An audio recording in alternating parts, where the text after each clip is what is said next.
you. You were asked a question by a journalist from Channel 4 where he asked you at that very press conference in August 2021, Scottish Government has a patchy record of disclosing evidence when asked to do so.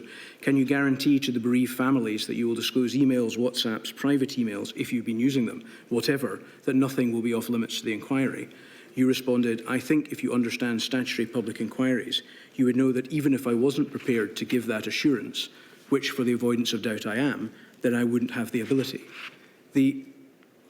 He asked specific questions about informal means of communication, including WhatsApps, but you knew by that stage that your WhatsApps had been destroyed. But I also knew that anything of any relevance or substance from any of that material would be properly recorded in the Scottish Government system and indeed would have been communicated in all likelihood by me through the daily media briefings that I gave.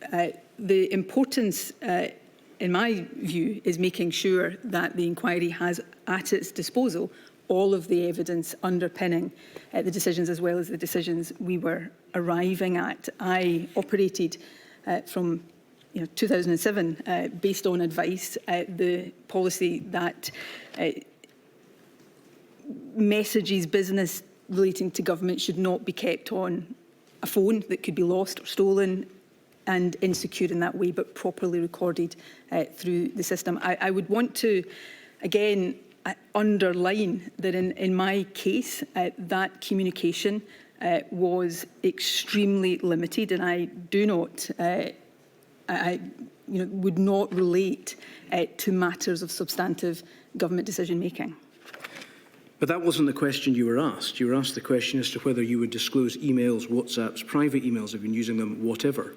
He didn't ask you the question as to whether the material that was contained within the discussions exchanged by those media was recorded on the corporate record. He asked whether the emails, WhatsApps, private emails, whatever would be disclosed, and you gave an assurance that they would be.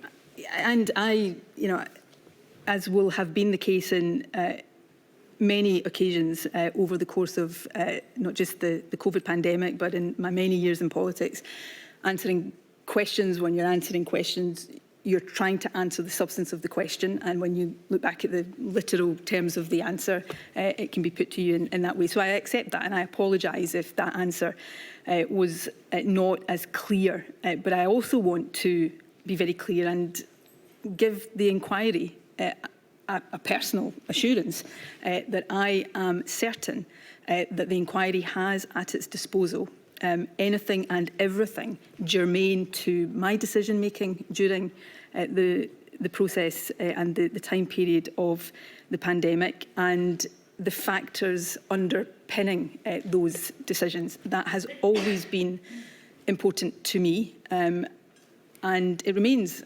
important to me, but more importantly than that, it's essential to the scrutiny of the decisions that I will carry the impact of these decisions with me forever, and I want to make sure that those who come after me in politics have the benefit of the learning, the things that my government did right and the things that my government did not, that were not right, or with hindsight that we wish we had done differently. I cannot say strongly enough how important that is to me. These decisions were of a magnitude beyond what I had ever experienced, and that is true of decision makers everywhere, and the impact of them